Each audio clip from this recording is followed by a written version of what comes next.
All right, for more on this, we're now joined by DIRCO Minister spokesperson Chrispin Phiri, who is in studio with us. Chrispin, thank you so much for your time. So let's look at then what is happening, tomorrow. It does come under the backdrop of the violence that we've been seeing there over the past few weeks following the October election.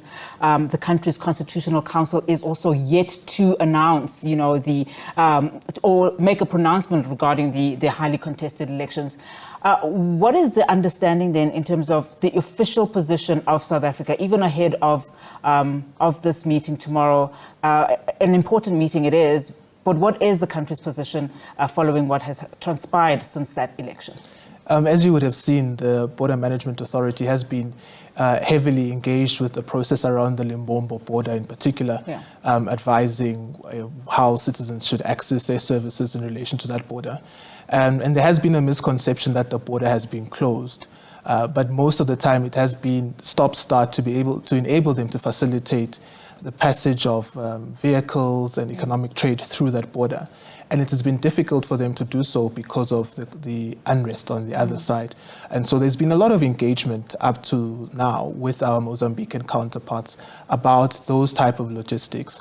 But now as we approach the 23rd of December as well, of course, it's very important that we continue the engagement, but also escalate it at the level at which it is now, with the Foreign Minister as well being involved and engaging his counterparts, so that we can have a full grasp of the process as outlined in the insert that you have just shown, that the Constitutional Council of Mozambique has affirmed that indeed the results will be released on the 23rd, and why it has taken so long. Our position has been that we respect the internal processes of Mozambique, and they must be given the space to do what they're required to do. By way of example, if there's a dispute in our country, we expect the IEC to be afforded all of the space necessary to resolve that dispute and for it to go through the entire value chain of whatever the system prescribes. So it's the same with Mozambique. Yeah. So talk to us then about the delegation tomorrow. Who does it comprise of, and what in the main do you hope to achieve following those discussions tomorrow? The delegation is a big delegation of the Minister of Defense, police, government agencies such as the Border Management Agency, the Minister of Transport, we understand as well, and high-level officials from the Department of Trade and Industry, and we understand that the Minister as well would be there. And as well on the other side, we expect the same.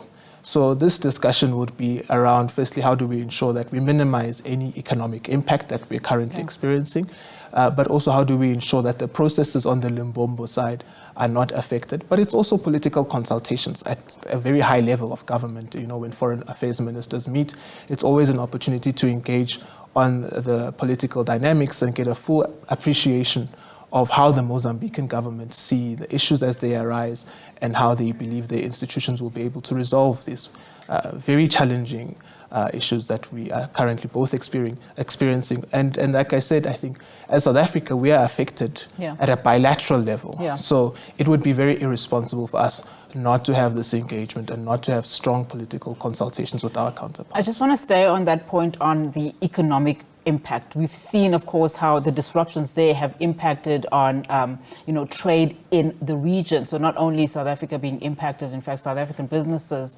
have told us that they are losing up, into the billions of rand because of this particular impasse.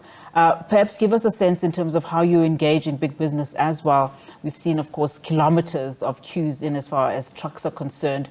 You also earlier said, there is this illusion and impression that, the border, Limpopo at least, is closed. But we've seen how this has essentially hampered trade. And the two countries, they have strong, trade bilateral agreements in place.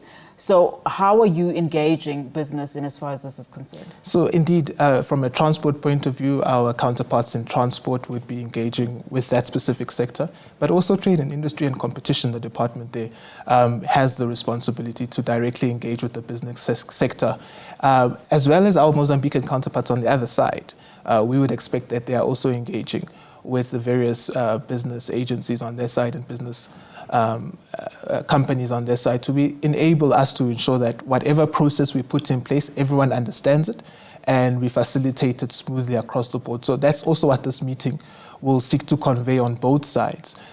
We do understand that, like through the Department of Trade and Industry and through the Department of Transport, there is direct engagement with the various business interests that are there. Yeah, I mean, we've seen how the violence in Mozambique managed to spill into South Africa. We understand, of course, as you've also alluded to now, that the BMA has had to then further reinforce safety and security around the borders. But what, are you concerned then about, the possible outcome of these results then on the 23rd, depending on what it is? Because, I mean, there's also the allegations of vote rigging as far as this is concerned. And as you answer that, I mean, South Africa would probably also want to have long-term plans in place in as far as just some of our countries that surround our borders, in as far as what happens in those countries politically is something that has to be closely monitored and have almost like a long-term plan, whilst obviously respecting the country's internal processes as well.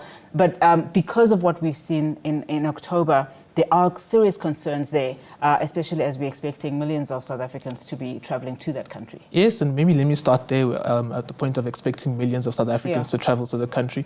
We really do encourage South Africans who would want to travel to the country to engage very closely with their travel agencies, who would also be expected as responsible travel agencies to engage with our High Commission in Mozambique, just to have a sense of where the safe spots are and which aspects of the country are directly affected. And that level of contact is quite important so that we are able to have a sense of where South Africans are. Generally, I think we must, as South Africans, get into the practice of, if we are leaving the country, be able to engage with the high commissions anywhere in the world. And I think we reiterate that the importance of this once again. And indeed, one would be concerned about violence anywhere as it arises. More importantly, where it's our neighbors, of course, then we feel the direct effects.